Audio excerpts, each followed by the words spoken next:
Let me do this. I want to make sure that it's real clear, because I hold you in a very high regard. I think we're very fortunate to have someone like you and willing to take on a very difficult task. But I had made the statement that we wanted to be sure to get some questions responded to by you prior to the time that your confirmation vote may come up. Yesterday when we talked, I gave you a list of 5 things, of which you've already answered 4. I think they are satisfaction. I haven't had a chance to read it yet, so you've been a lot faster than I have. The other is we're going to have questions on the record. Now, as I understand the rules of the committee, and I think you probably are aware of this, but maybe you're not, we have till Thursday to get our questions on the record. Then you have 1 week after that.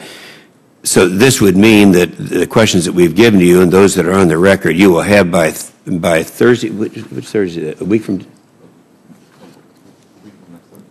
Okay. Yeah. So and then you have 7 days after that to do that. So I just want to mention that. Just to want to make sure that you get on the record on some things that are meaningful to us. Senator, I'll do everything I can to get you as complete an answer. I believe that. And also, in addition to the questions that the chairman asked you, I'll ask you a couple of questions that I already asked you once before, but I'd like to do it in the hearing, and that you'd be just as responsive to the minority as you are the majority in giving us information that we are asking for. I absolutely will. All right.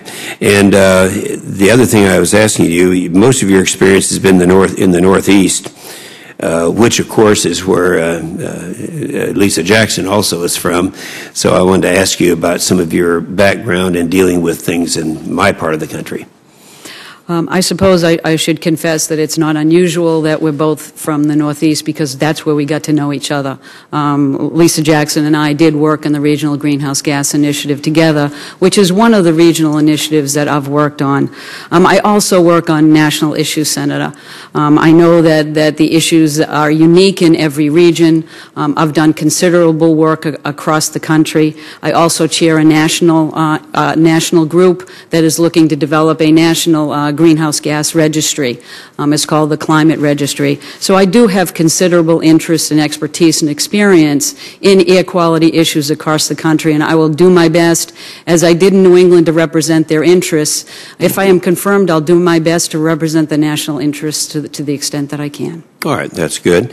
It's always difficult when we talk on these issues about the economy and about costs. In fact, some areas you are precluded from considering the costs. However, in those areas where the law does not have this restriction, would you do what you can to were legally permitted? Or I might ask you this, what approach would you use in balancing the costs with the environmental protection? Senator, where the law allows. Senator, I will. All right. We have had several times in the past when we were considering NACs and going through all these things, dealings with CASAC, the Clean Air Scientific Advisory Committee. What do you see as their role and your interaction with CASAC? That committee, Senator, is extremely important in providing advice to the agency on many critical issues.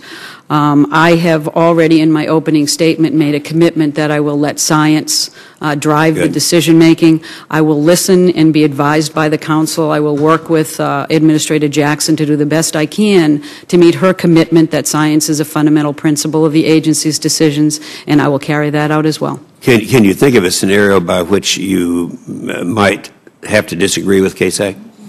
I do think that, Senator, there are opinions that need to come into the agency, that there is advice that we need to take, but we also need to be guided by the rule of law, and we also need to pay attention to all of the comments that are produced during a rulemaking procedure, and we'll take all of those comments into consideration, and I'll make sure that all those comments are fully considered. I think that's very reasonable, and when I say that, I have to say that during a Republican administration, at that time, I believe there are 21 scientists on CASAC where we found disagreement with them on some things, and there's some level of independence. But in terms of being guided by science, I think you've answered the question that you're going to give every consideration to them. I think Senator Udall would probably agree with my asking this question and would want to join in and ask it, and that is on your views about coal and the future of coal. Senator, I agree with the President in his assessment that coal is a vital resource for the nation, and it will remain so for a considerable amount of time. The challenge we have in facing all of our air pollution challenges as well as our climate challenges is to make sure that we produce the kind of technologies that will keep coal viable and also take care of the air pollution and the greenhouse gas emissions that are emanating from those facilities.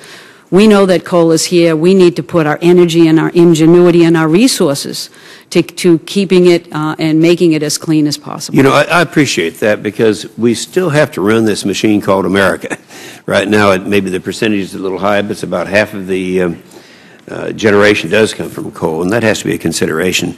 Madam Chairman, I don't have any further questions, and I have to go to Armed Services hearing, so I thank you very much for spending the time with me that you did, and look forward to working with you. Thank you so much, Senator.